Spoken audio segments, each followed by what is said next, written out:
एक बार की बात है। एक लड़का था। उसका नाम सबल था, जो नगर में रहता था। वह अपने जीवन से बहुत निराश था।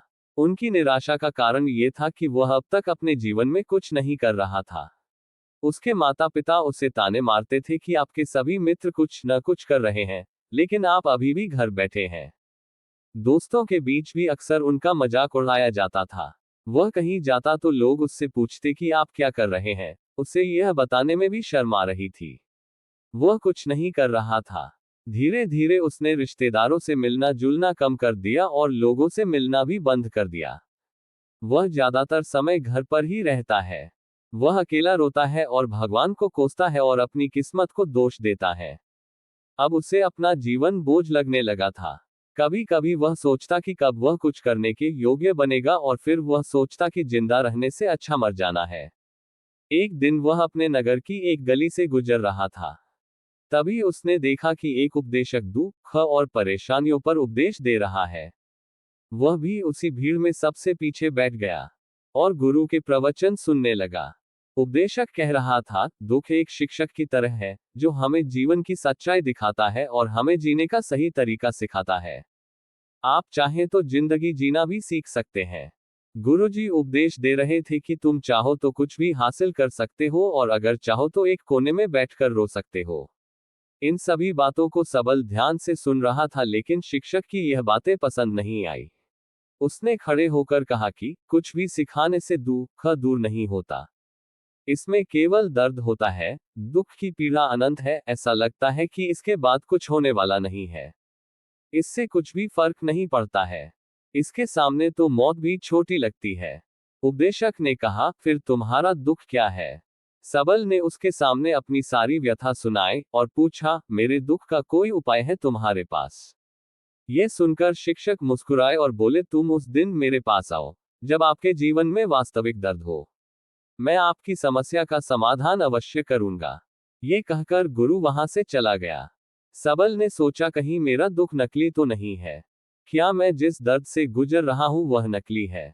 मेरा दुख कोई नहीं समझ सकता। जब माँ बाप नहीं समझते तो गुरु क्या समझेगा? उनके दुखों से व्यथित होकर सबल ने एक फैसला लिया कि अब वह कुछ करेगा।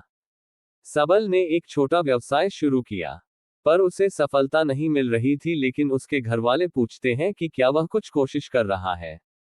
वह अपने व्यवसाय में लगा रहा और धीरे धीरे उन्हें सफलता मिलने लगी। फिर उसने गति पकड़ी और केवल 3 साल के अंदर ही वह एक बड़ा बिजनेसमैन बन गया।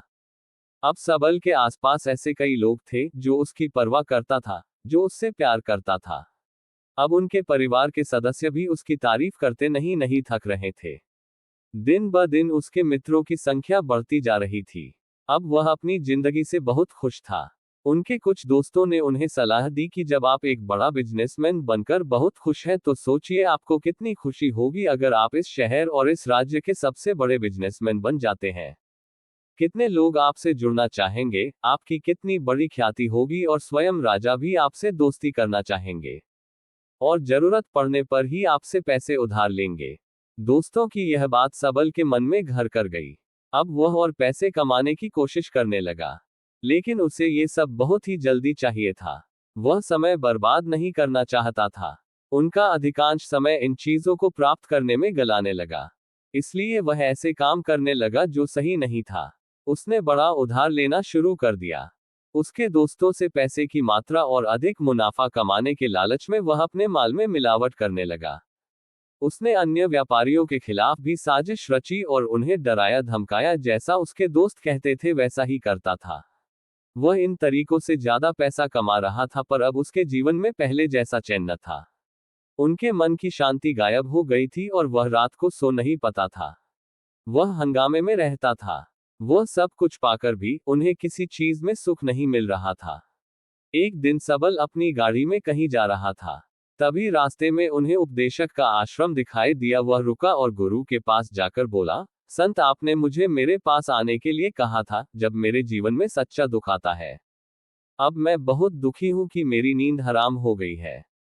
मुझे कहीं भी शांति नहीं मिल रही है।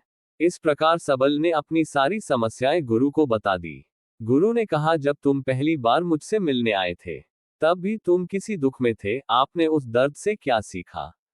सबल ने कहा कि सिर्फ सोचने और चिंता करने से कुछ नहीं होता। आपकी दृष्टि को सच करने के लिए ये कार्रवाई करता है। और सिर्फ काम करने से कुछ नहीं होता, परिणाम भी मिलना चाहिए।